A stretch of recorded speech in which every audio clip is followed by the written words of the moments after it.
What is going on, you guys? My name is Nick, and welcome back to the channel, and I just got back from seeing Brandon Cronenberg's new film, Infinity Pool, so let's talk about it. First and foremost, the style of this film is infectious. I love it so much. Whether you're talking about Brandon's particular style of blocking his characters in the frame, or his particular choice of just utilizing the camera in general, whether it's rotating shots, or it's choosing to only show the character in a certain part of the frame, or keeping the other side of it completely distorted, it just really kind of adds to this unsettling feeling and vibe that he's trying to convey with the story. Because I will say, the story is very lackluster. There's not a whole lot here. There is a lot of violence and nudity and sex, yes, for sure. And it's wrapped up in a social satire of the wealthy that we've kind of seen over and over again, especially in the past couple of years. But where this movie, for me, particularly shines is with its performers, Alexander Skarsgård and Mia Goth in particular. They go all the way with this film. I mean, I knew going into it they were fantastic performers. Mia Goth is amazing.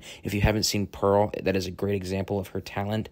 Alexander Skarsgård, The Northman, is one of my favorites of his. Man, with these genre-type films, they really are pushing themselves within their abilities of their craft, and it's really impressive to see, even if it's within a narrative that just doesn't make a whole lot of sense. And that's really unfortunate, because I did walk away from this movie not taking a whole lot away from it, as opposed to like Possessor, Brandon Cronenberg's last film. The script needed a little bit more working, especially the last 45 minutes of it. It just felt like a lot of stuff was being thrown at the screen to see what would stick. And by the end of it, the ending, to me personally, just wasn't very satisfying. I'm interested to see what you guys have to say about it, because the ending of the movie just is really kind of polarizing. I understand what he was trying to convey with that final scene, but I didn't like it. Now, I saw this movie with my dad, and he just absolutely hated it. He said it's one of the worst movies he's seen in a long time. And I do disagree, but it's hard to deny the fact that I think for a general audience, this movie is going to miss for a lot of people. And a lot of that is because of the fact that there's just a lot of really I don't want to say pointless, because there are ideas that Brandon's obviously trying to convey within these scenes,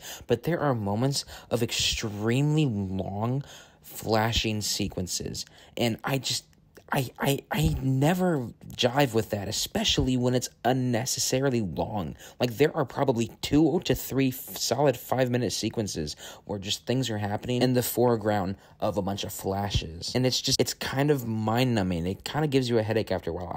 I never really do this in movies, but I had to close my eyes during those scenes. Now, of course, I peeked every now and then just to make sure I was kind of, taking in what Brandon was trying to convey with those scenes, but still, I had to cover them pretty frequently, and if I had to do that, I know a lot of other people are probably going to have to as well, if not just walk out of the movie entirely. But I think that, combined with the lack of really a cohesive narrative, is going to throw a lot of people off. This movie does just feel like it's kind of stagnating, and we're just kind of watching a bunch of graphic things play out on screen.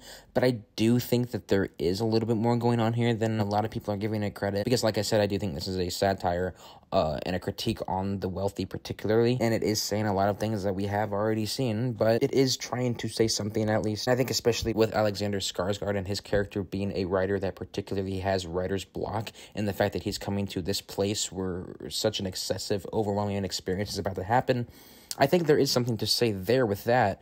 It's very hard to decipher what that is, because there's just a lot of jumbled up things going on in this movie. But thankfully, Brandon just has a really good sense for film, and he really showcases that here with his filmmaking techniques. I mean, I've already said it, his blocking, his cinematography, it's all over the place. I love it. It's just, I really wish that the narrative here was a little stronger. But overall, I think I had a pretty good time with this movie. I want to see it again. I do, for sure.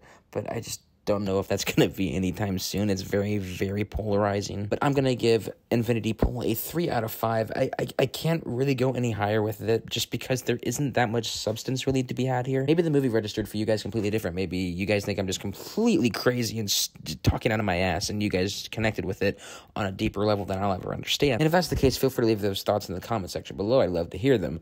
But for me, it didn't really live up to what Possessor was. But with all that said, have you guys gotten a chance to see Infinity Pool? I know it just released this evening, but feel free to leave your thoughts and opinions in the comment section below, and let's talk all about it. You guys, I am working on my reading comments video, and that will probably be one of the next videos that you guys see here on the channel.